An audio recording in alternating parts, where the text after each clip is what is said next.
Good afternoon, everybody. Hello. I'm Lynn Castle, Executive Director of the Art Museum. Happy Monday to everybody. It's my pleasure to introduce our speaker today, Dennis Kiel. I also wanted to recognize our guest curator, Craig Bunch, who made it all the way over here from San Antonio. And we have a guest artist with us, Jonathan. Jonathan Rosenstein. Rosenstein. Are you from San Antonio also? No, I live in Houston. You're in Houston. I actually picked up your piece to bring it here, so from the collector. Anyway, I'm going to do a brief introduction of Dennis. He is a respected curator, and he comes to us from Lamar University, where he's the director of the Dishman Art Gallery. He moved here from Charlotte, North Carolina, where he served as the interim executive director and chief curator of the Light Factory Contemporary Museum of Photography and Film. Before joining the Light Factory, Kiel was the associate curator of prints and drawings and photographs at the Cincinnati Art Museum for 24 years. He also taught the history of photography at Northern Kentucky University and is an adjunct professor for a number of years. He holds a master's degree in art history from the University of Cincinnati and a Bachelor of Fine Arts in graphic design from Ohio University. He served as a member of the National Endowment for the Arts panel titled American Masterpieces, Visual Arts Touring, as participated in portfolio reviews for Houston Photo Fest, Our World, for Photo Alliance Photo Lucida Review, Santa Fe, Slow Exposure Photography Festival, and Atlanta Celebrates Photography. He is also a juror for Photo Lucida's Critical Mass 50 in 2011 and 2013, and the sole adjudicator for the Tennessee Arts Commission in 2014 Individual Artist Fellowship for the media of photography. So I would say that he knows a fair amount about photography. And I'm going to mention a few things about photography. Very good. All right. Let's welcome Dennis.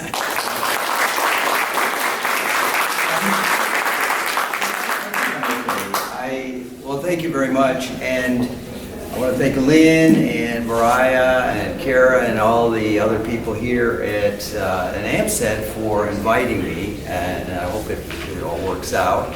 And of course I want to thank Craig for curating this great show and writing this great book, and the fact that he's here today to talk about pressure. And as you can tell, my voice is cracking a little bit, and I felt like I was under the weather, and I've been taking all kinds of, I've been drinking heavily, but vitamin C, thanks to Mariah. So I jokingly said to Craig that if I start to slow down and my voice starts to get lower and lower, that maybe he's going to take over. So we have a microphone too. So. Well, anyway, this is a great show, and I just want to start off. I've talked to a number of people about this show, and they always kind of wonder, the art of the found object. What does that mean? And really, artists have been using or appropriating found objects for many years, and some people say that actually you can trace it back to the cave paintings where everything was found. The found surface, found drawing instruments, but it really became popular, I would say, at the early 20th century when Pablo Picasso and his colleague George Braque started doing these great collages, and they would add things to the work like newspapers or matchbooks or whatever. And then after that, it kind of segued into Marcel Duchamp's ready-mades, where of course he just took something and turned it upside down and became something else. And then Joseph Cornell's boxes were the assemblage, really. And Joseph Cornell is a name, a lot of these artists, if you know anything about these artists, that name comes up. They're really inspired by the assemblage of Joseph Cornell. So, and again, because photography is important to me, and I know we have some photography people out here, I just want to back up a little bit and say that in around 1914, Alfred Stieglitz, who's many people consider the American or the father of American photography, and also a major promoter of European modernism, he had a show in the little galleries of the Photo Secession or 291 galleries in New York City of the collages of Picasso and Braque. And all right, so I'm pulling a blank here, but Paul Strand, who many people consider still the greatest American photographer, when he was first starting out, he walked in and into the galleries and he saw these collages by Braque and Picasso, and he said, I can do this. I can do what they're doing with the camera, with no manipulation. And so for the next 2 years, he created these incredible photographs, in many cases very abstract, that really changed the direction of American photography. So I just thought I'd throw that in. Why do I like this show? Or why do we all like this show? But I really like this show because it really, as a viewer comes in, it really forces the viewer, because there's so much, it's so eclectic, so diverse, and so many different things, that it really forces the viewer to slow down and really look at things. And yesterday they had the opening for the cafe. Right, and there were a lot of people here, and a lot of them came into the gallery, and I was watching them because I was here too, and they really were moving very slowly, looking at everything very closely. I like that, and I'm a promoter of telling people you've got to give some time, spend some time with the art, even a minute, 2 minutes, whatever, because the more you see, the more you look, the more you'll see, the more discoveries you'll make, and you'll be surprised. You'll say, "Well, I never thought that would be there," and then you may not. You'll walk away with a different feeling. And I often tell people that you should look at work that you don't initially like. Stop. Like if you walk by something and say, "There's nothing there for me," stop and really spend some time with it, because you will be surprised. You still not like it, but you'll, again, like I said, you'll have a different feeling, and you may think about it as you leave and the next day. At the Dishman Art Museum, I watch people sometimes come in and they kind of walk around, they skim the gallery really fast, and then when I see them afterwards, I'll say, well, what'd you think? And they go, it was fantastic. And but they didn't look at any one piece, and they'll walk out of the gallery and not remember anything. So this show really forces you to slow down, take a look, figure out. This is there are a lot of challenging pieces here, and I think since we're close to the Steve Brudniak piece here, this is a good example, and in his work, it's an example of science and art, a combination of science and art, but he's such a good craftsman that it's really hard to, it's very homogeneous. It's very hard to think, well, there are individual found objects in this. And I know he was here at the opening reception, and in the video, I'm just going to quickly repeat what he said, but you can find, you can listen to the details in the video, but there are like two fireplace mantles here, one on the top, one on the bottom. The fish came from an artist friend of his. The worms are like a snake chain that they got from China. The fossils we bought in a gas station. And then, he pieced it all together, and then of course the mermaid, where he said he added an extra tail. He said he bought at Hobby Lobby. Now, I'm not sure I would actually admit that, but we did. And this piece over here is one that I especially like.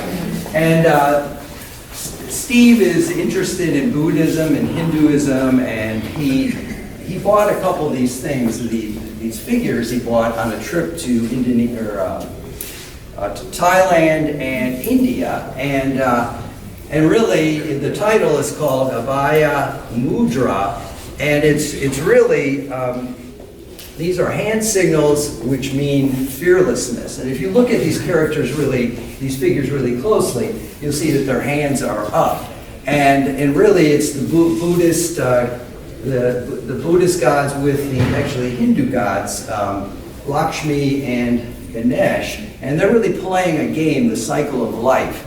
And it says, this is just a little bit of trivia here, but this is these are Latin phrases, and this says we come from the source and we return to the source. So it's that whole thing. So if you can you turn these on just so people can see them.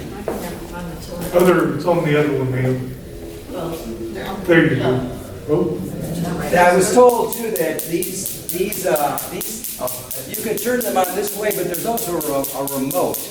And I was telling the security guard that they should, you know, when people come up to them, they should hit the remote and but what's great about these is that it's like you can see the spark from Juliet's here. But what's really fun if you spend some time with it is the spark will end up hitting the left foot. And all I'm saying is, when you do look at it, don't get your finger too close to the spark. That's all I'm going to say. That's all I'm going to say. Okay, you can actually turn that off. I just want to move over here. Ward Sanders is another one of the artists who does. Joseph Cornell was a major influence because he does these boxes here, and they're kind of spread out through the gallery.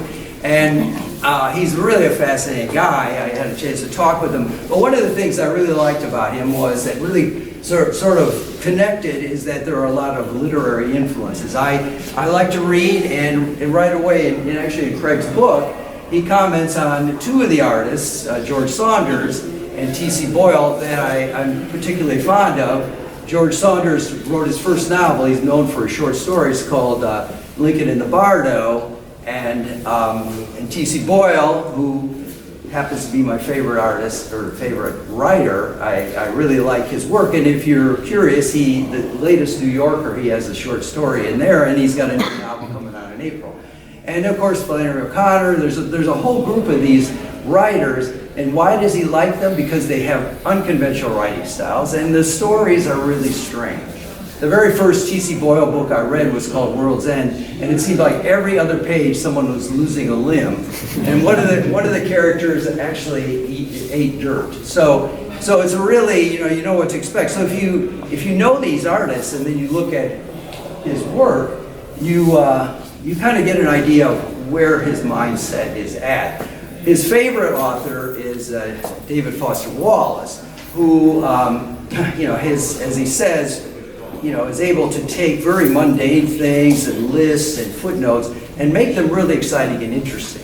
And in fact, one of the series, a lot of these are from a particular series, and he has a series called Howling Phantods, which is devoted to David Foster Wallace. And these two pieces here, called Little Box for Feral Babies. You guys can come a little closer. And then Little Museum for Emerging Marrow are part of that series, Howling Phantods. Now, what does that mean, you might ask?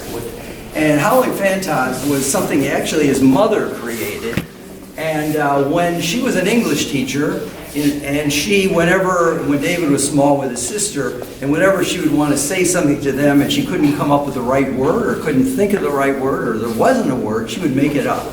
She would make up that, or she would make up a phrase like Howling Phantods, which means a deep fear or a repulsion for something. And that phrase comes up in one of David Foster Wallace's book, Infinite Jest.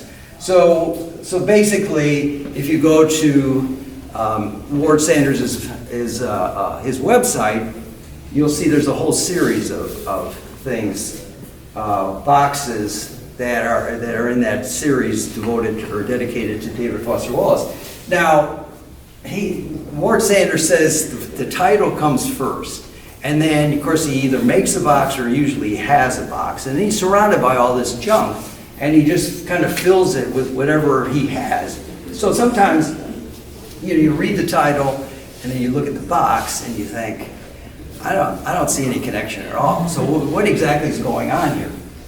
And really, it doesn't matter. All the information I'm giving you doesn't really matter because I am actually a visual person. My undergraduate degree was in graphic design, so for me it has to work visually first. Any of the stories that come later, or the narrative if there is one, it's like icing on the cake. So, and these boxes are fascinating and really challenging. And it would be easy, although I know I watch people and it'd be easy to walk by these, but once you get a glimpse of them, you start to investigate.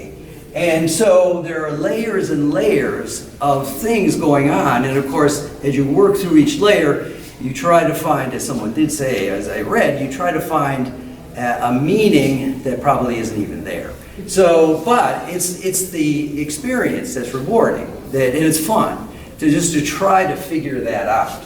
Another thing that fascinated me about Ward Sanders is that again, for those photography people out here, there's a photography connection to a lot of his work. I noticed in his oeuvre, he's got one that's dedicated to the New Orleans photographer E.J. Belloc, and then also Edward Muybridge, who did Animal Locomotion, which was a sort of a prelude to the motion picture. The thing, and then of course I talked to him on the phone, he keeps bringing up Robert and Shana Park Harrison. Now unfortunately, I don't have visuals for you to look at, but if you remember these, you should look them up yourself, because he said anytime he reads a book that he likes, somehow these photos by Robert and Shana Park Harrison, and they're really, again, different and unusual, they pop up in his head. He said, I could see their work, But what really, again, fascinated me too is I read a review by someone who was talking about Ward Sanders' work, and he said that I was fortunate enough to have Ward as a high school teacher, art teacher in high school, and when he showed me a book, and Mariah has a small book, this one, when he showed me this book, The Americans by Robert Frank, he said, it really just changed my whole life. And again, if you look at Robert Frank's work, and this was done in 1959, and he was like part of what although he hates the term, the snapshot aesthetic, where he would photograph while he was driving. He had his camera and he would photograph. I mean, it's just really great stuff, but also very different than what's happening at the time. But this book is still one of the most influential photography books today. Photographers still will look at this, and it's just very inspiring. So when he said that, so I asked Craig, I said, well, you were the art teacher. He said, well, actually, I was the photography teacher. So he's the history of photography for not Craig, but Ward Sanders is very, very important. So, okay. With that, I want to move to Angelica Piazz here, which this group is very popular. I noticed yesterday people really enjoyed her work, and she's let's say it's called an old school cut and paste person, and I'm going to bring that up a little bit later on. But as Craig said to me, and as I think you said at the opening too, and that this is her very first exhibition ever. And yet she's very popular. She's popular online. She's got a great website, and she's been, I guess, published in a number of books on collages. And one thing that, if you go to her website, and I highly recommend that you do that, what fascinated me was that these photos, some of these photos were used for a stage set, a play called 8 Women in northern Germany. And so they blew these things up, and it's really fascinating to see what they did with these images as a stage set for this play. Now, her major influence, and she told me this, was an artist by the name of Hannah Hawk, who is a German Dadaist. She was involved with the Dada movement in the 30s in Germany, probably the only woman. I mean, I think they were trying to figure out, I read something where, well, so-and-so could have been considered a, but there were very few women who were involved. It's mostly men. And she was also one of the creators of photo montage. And one of the things Lynn and I commented on, I think when at the opening, was that her work, as you know, as photography moved forward, there in the late '60s there was a very famous photographer, and he's still around, and he's still doing great work, Jerry Ullsman. And he does photo montage with, although all darkroom with, you know, like 8 enlargers, with, you know, each enlarger has a different negative, and he just moves the paper, and he's able to blend it all together.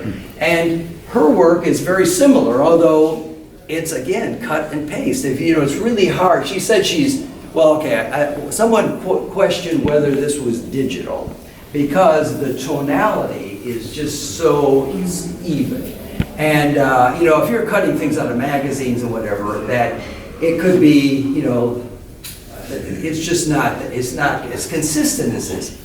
And so I asked her about that, and she said she's been collecting, actually sent me an email, she's been collecting magazines and cutting things out since the early 90s, and then of course she sent me a picture of her studio with all of her folders, and you know, it's just massive. And she said, I'm very, very, you know, precise in terms of matching pieces, and also she's obsessed with cutting things out. And if you look at even the hair where it's going over the knife, and really the reflection, I'm not sure how she did that, but she said she wants it to almost look like it was a Jerry Ullsman, or actually like a photographer.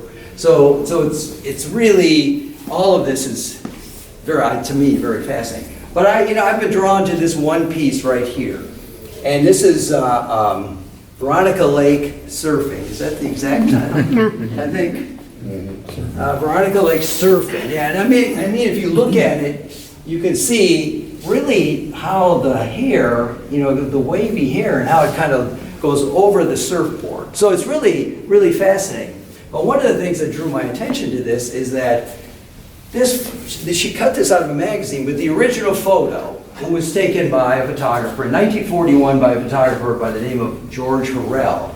And you've actually got the book, but and George Harrell was part of his period of great fame was during the 30s and 40s, during the golden age of Hollywood, where they made the Hollywood stars look like they were from another planet. You know, I mean, it was this really dramatic lighting, and you can see where he actually even invented this lighting from above. And so it was otherworldly.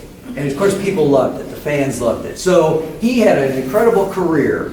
And so when I was working, as Lynn said, I was working at the Cincinnati Art Museum, the first show I ever got to curate was a George Harrell exhibition. Now why would we do George Harrell? Well, he was born in Covington, Kentucky, which is right across the Ohio River from Cincinnati. And also he lived in Cincinnati for several years when he was young, and then his family moved to Chicago. So I was pretty excited about it. I had to round up all the photos, find, it was before the internet, find out who owned the photos, see if I could reach George Harrell. Well, as it turned out, it was a very controversial show. You know, my first show, very controversial. I got three letters from George Harrell. He was still living at the time, and really nicely handwritten, and in this great stationery with this caricature of him with his camera. And the first letter said, "I want nothing to do with the exhibition." And the second letter called me an egghead. And so I go, this is my first show, you know? I mean, so anyway, what was great about it, it was a big success, and I was thrilled that the Smithsonian Sites, their traveling section of the Smithsonian, picked up the show and traveled around the country, ending up, we got a review in the New York Times, so that was pretty exciting. So in 2013, you can hold that up, they put out, this book was published, it's a really thick, beautiful book about George Harrell. And if you go to the index, you will see my name right above King Kong. And if you want to know the rest of the details, I can tell you. Well, let's move. Thank you, Brian. Let's move over to the David McManaway piece, and this is another one too that, again, Joseph Cornell is a major influence for him. You know, I guess if I recall correctly, he's from Chicago, ended up in Dallas, and he started out doing two-dimensional work, and then he started adding pieces to the work, and then he ended up doing just the total assemblage. And his was, you know, a lot of chance involved. There's just how things fit together. So there really is not. Steve Brudniak was at the opening reception, and he, you know, he just looked across and he said, I don't know what it means, but man, you know, man, just, and that's sort of how you should respond to this, because not everything has to have a meaning or a narrative. You know, you can just enjoy it for what it is. But also, by looking at it, the same way with Ward Sanders' work, by looking at it and really kind of analyzing it, sometimes you will recognize things that may remind you of your own life. It's sort of like the Veronica Lake. Oh yeah, that was, you know, that was fun. So, but this one is called just Jomo Board, number 13, Tony's Cross. So my thought first of all was, what Jomo Board? What is that? So I looked it up, and it's not too difficult to find, but evidently David McManaway saw this movie called Juke Girl that came out in 1942, starring Ronald Reagan and Ann Sheridan. And there was a street vendor in the movie whose name was Joe Mo, and he was selling these little, as he called, slices of life in a bag that he called Jomos. And so evidently David McManaway really liked that. So a lot of his work are, you know, he uses Jomo, and then when it's large like this, and this is one of his largest boards, he would call, or largest works, he would call it a Jomo board. And of course we've been trying to figure out who Tony is, and that's one of the fun things about this, and Craig has actually been helping. And we found two people that might be associated with, that were associated with David, and one, he exhibited with a woman, female artist, Toni LaSalle, who taught at the Texas State College for Women.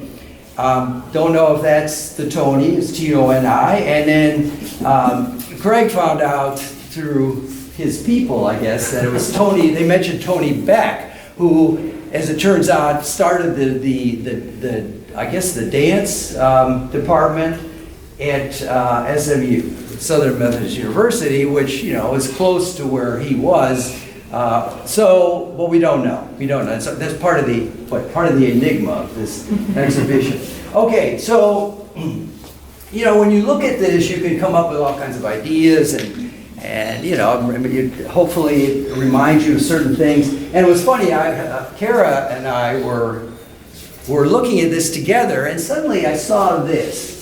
And it made me think about working again at the Cincinnati Art Museum, and the number of calls we used to get from people who had something they wanted us to look at. Of course, they're thinking they've got something that, you know, their ticket to paradise or whatever. And usually this happened after there was an article in the paper that said, you know, so-and-so went to their attic and they pulled down this frame piece, and it was, you know, a reproduction of something, and they unframed it. Underneath the reproduction was like a Picasso print or something. So, you know, suddenly they're really wealthy. So we would get calls all the time saying, I've got something from my attic. We get them too. And, yeah, well, I'm sure anyone who works at a museum or even a gallery has had these same experiences.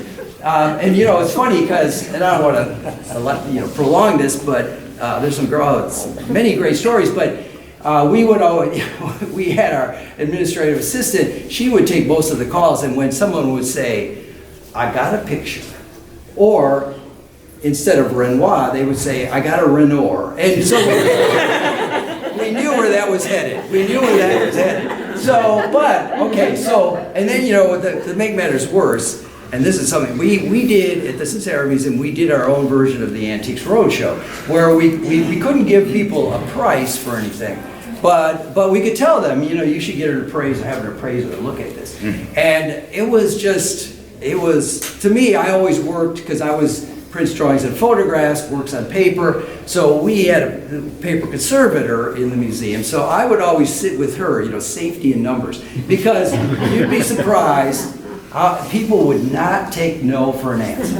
And I did, if I recall correctly. But when the woman brought it to me, set it on the table, it was that we had a copy of that print as well. I said, oh, look, this is something we have in the museum. Well, that was a mistake, because suddenly we also noticed that it was ripped in two. That she and the woman goes, oh yeah, I unframed it this morning and I ripped it. And but as it turned out, it was a reproduction. And then she argued, she wouldn't believe that. I said, well, you should be happy it's a reproduction because you just ripped it. so this is where we're, okay. I've kind of gotten off the track here, but okay. So we got a call. This picture here reminded me of the call. I got a call once, and I took the call, and the woman on the other end said, "I got the shroud."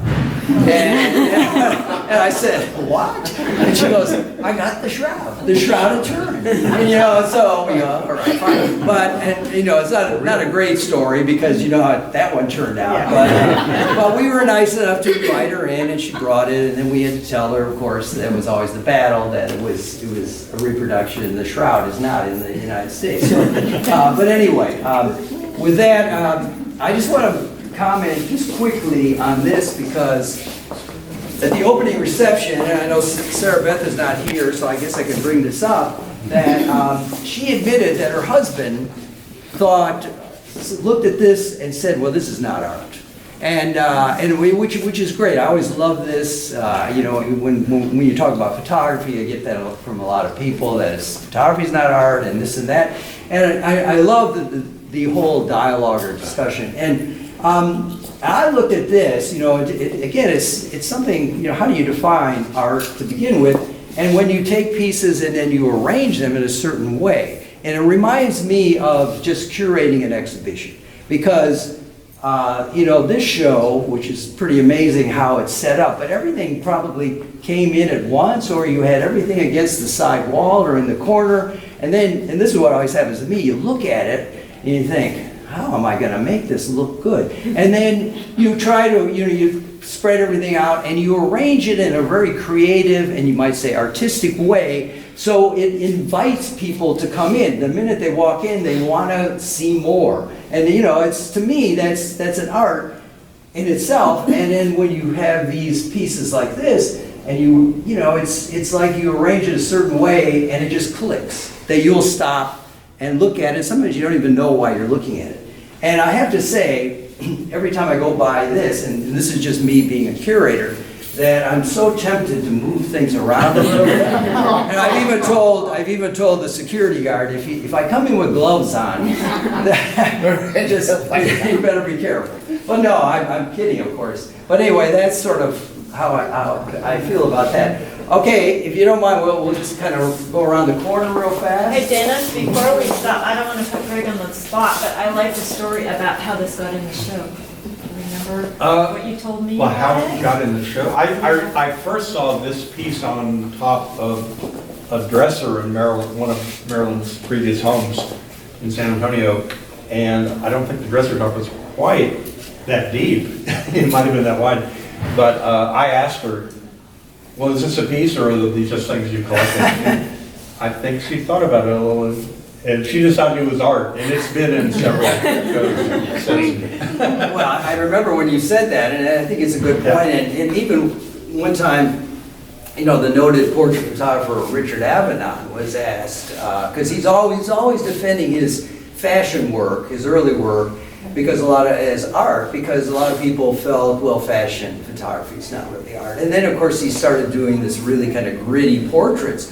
And I always thought that was a reaction to the beautiful fashion. But anyway, he's always defending it. And he was on Charlie Rose years ago, and Charlie Rose said, well, how do you define art? And he goes, and Richard Avedon goes, well, you make a good bowl of chili, and do you like it? And that's art. It's a broad definition. It's sort of like the found object thing. The definition is very broad. And just even in this show, there's a lot of things you might say, well, how does this fit in? But that's the best part about art. It's it's subjective, and it makes you think. I mean, good art, I've told students this, that, when I taught the history of photography, I gave them an assignment, go to the show and review it. Pick some photos you like, and you could see that alarmed look on their face, like, well, and you knew what they were thinking, that if the work is on a museum or gallery wall, then it has to be good. But what if I don't like it? So I explained to them, the good art creates an emotional response, but it doesn't have to be positive. It creates a dialogue. You want to talk about it. You want to tell people why. It's sort of like, Sarah Beth's husband. He brought that up. He wants to talk about why he thinks it's not art. And I've had people come to the Dishman where they spent, I think it was our alumni show last summer, where this woman came in with a class and she spent all this time talking about this group of photographs that she just didn't like. And so I said, well, do you realize that we've spent more time talking about this group than all the work that you did like? So to me, I mean, that's the excitement. That's the exciting thing about art, is that, a dialogue, you want to talk about it, and you'll talk about it tomorrow. And as I've told students, a month from now, you wake up at 3 in the morning and say, I can't get that thing out of my head. But anyway, so they look at me like I'm crazy. But we'll just go over here really quickly. I know, we've done the same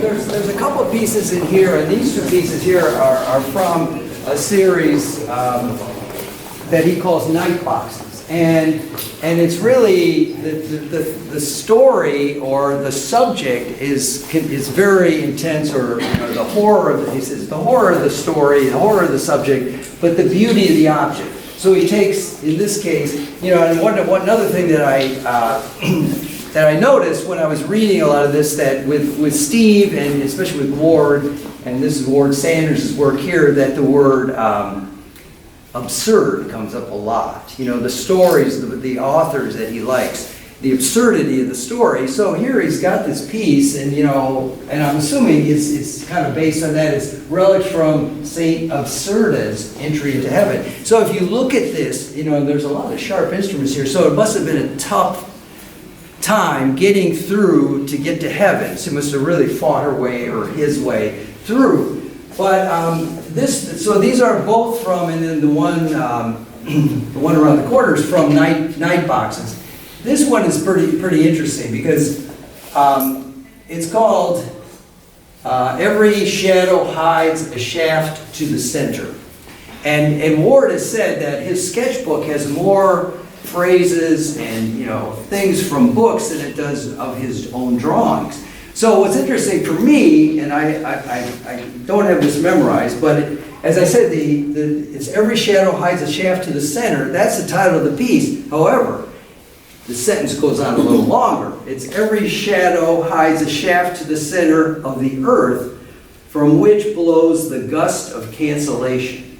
Now, this comes from a book by Steve Erickson called Shadow Bomb that he wrote in 2017. In fact, if you're interested, it's on page 280 of that book. So it's just one sentence. And then, of course, I mentioned it to Ward. He goes, oh, yeah, that's where I got that. And then he went on to tell me about the book. Now, this kind of tells you, again, his mindset, which is just fascinating. He said, well, the book is about this young man and young woman driving a truck through the Badlands of South Dakota, and they encounter the World Trade Center 15 years after 9/11. So this is how the book starts. So you can kind of take it from there. But so it's a very, very strange and interesting book, and I'd say, well, I might have to read it. I mean, it sounds intriguing. Okay, if you look at these, and these are this whole series, he starts to cut things out and layer them, which is pretty nice. And because I was in prints, drawings, and photographs, and I did work with the print collection for a while, this is a wood engraving that I thought, well, I should know who this is. And of course, I had to do a little research, but it's actually by a French 19th century French artist, Gustave Doré, and he did a number of wood engravings for illustrating the Bible. And this is the Great Flood, And what I like about it is how he's repeated a couple things, and it's a different tone. He's gone, he's actually flipped it over to make it look, balanced. The composition is great, and again, it's part of that. It's a rough, difficult story, but he's trying to make it, and turn it into something that's beautiful. That I like that approach too, because a lot of times it's hard for something that's very difficult. A story that's very difficult, you want people to get closer, so you make it look good, and then when you are in there looking at it, then you realize, ooh, this is a tough story, this is a challenging story. But anyway, he even told me that he used some old furniture to kind of make that box. So he had the box, but he added this part to it. So I'm going to just really quickly, I just want to point this out since the artist is here. So Jonathan, do you have any comments? Where is he? Where's Jonathan? There he is. I lost him. Do you have just a couple words you want to say about this piece? I made this piece in 1994. When I first started to do these, I was with this girl, and she got wired to make, bottles with bottles, and I bought this box of figs. And I worked at a mill at the time, and I got this piece of scrapwood from the mill. And this is kind of a narrative piece, because I found the barbed wire signs in an antique store, and I went to a hardware store, and I got it was a barbed wire hammer, so I thought it was a very Texan piece, and it was very agricultural to a certain extent. And also I do something called action sculpture, which I kind of coined the phrase because I studied, like Pollock. I read the B.F. Skinner book 20 times. I saw the Kuhn paint to the trail because I knew the Kuhns, so one of the Kuhn paint is in the studio. All right. So this is about flow and energy, and it's about action. And you see it moves in terms of, it's got a kinesis to it, I think. It's fantastic. So I guess you can ask Jonathan questions afterwards if you're going to stick around, right? Yeah, sure. Okay. Absolutely. Okay, we're going to move into the other gallery. Just quickly, we're going to finish up here. I know you guys are hungry, probably for lunch or... No, I guess not.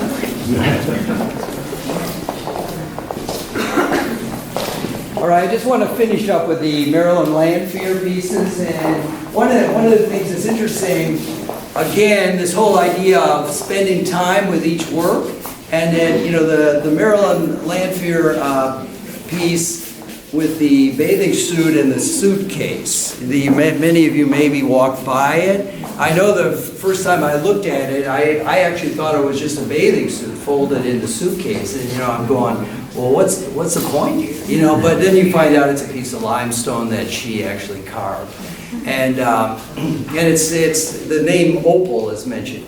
So I'm only bringing that up because it's going to have some connection to this. But this she does this whole button thing, and again the idea of it's hard not to spend some time with this one because of it's just buttons, and she collected the buttons, and I read where someone said, do you do all the sewing? And she said, well, no, Craig might be able to verify this, that she has a team of people that actually sew everything together. But again, one of the things that if you just kind of look at it and walk by, you'll miss something that I almost missed, is that the title of this piece is Every Night She Latched All the Windows and Locked All the Doors and Put the Babies in Her Bed. That title is actually written in buttons all the way across the bottom. It's not that easy to see. So that's what I'm saying is that it might be worth the effort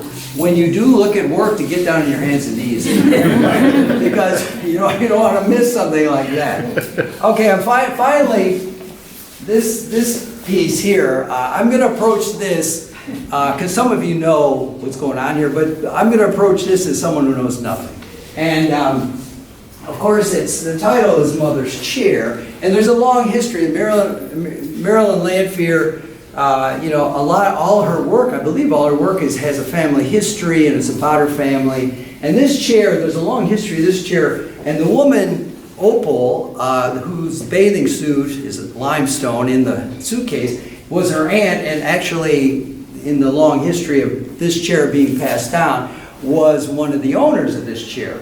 And so, you know, I looked at it, my first thought was, well, the pedestal's too high. That's the first thing I thought. And then I found out, well, the reason it's up high like that is because she wants the chair to look like a throne. So she's sort of like honoring her mother. So that makes sense. And then I went to the label and looked at it, and it says artist-made paper. You know, of course, that was a surprise because I wasn't really sure that it was me. And then wood, pedestal, and coin.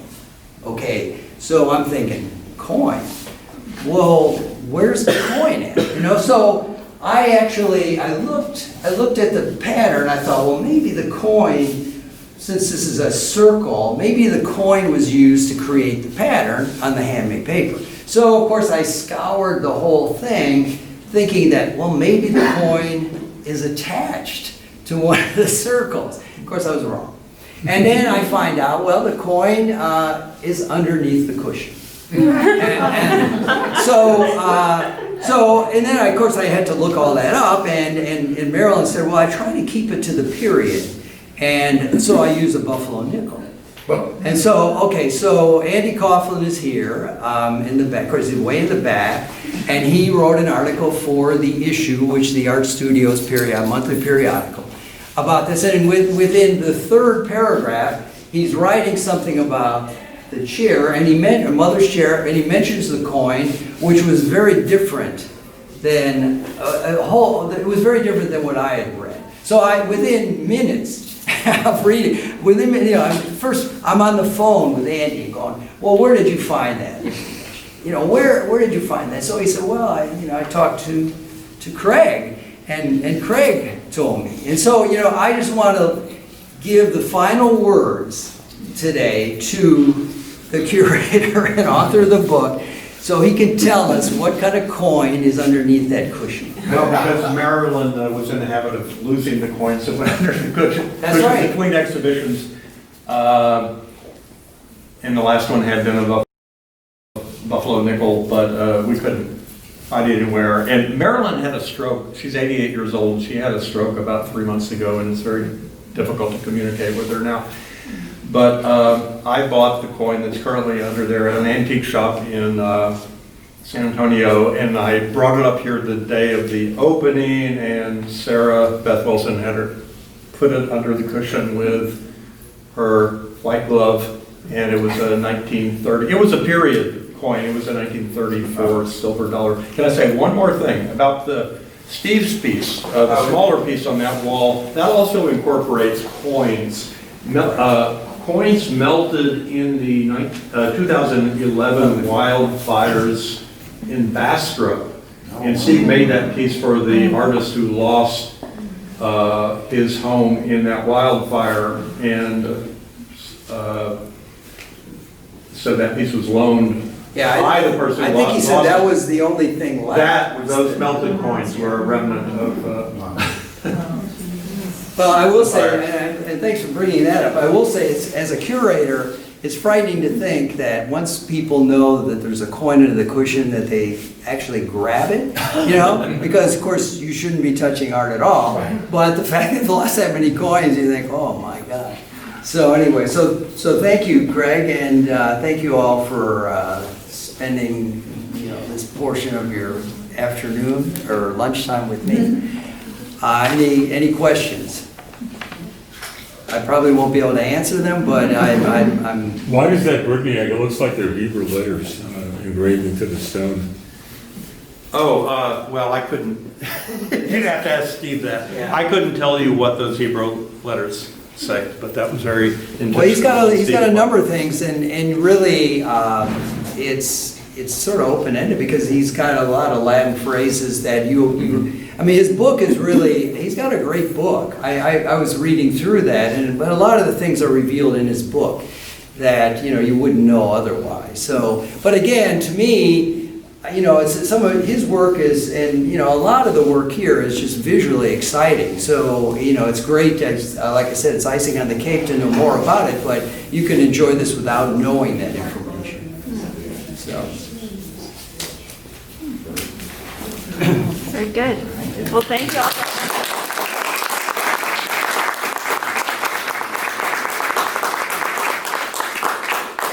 Y'all want to join Dennis and myself in the cafe for lunch? It's Dutch treat. Sorry, I can't treat everybody to lunch. He gets his lunch. And Mariah is our new curator, and she's back there. Mariah Rockefeller.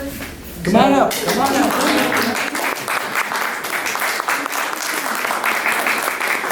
Introduced her in the first part of this talk, but if y'all have any questions or you want to bring some art to get it authenticated, it's real. You got the shroud. I have two. Thank y'all for coming.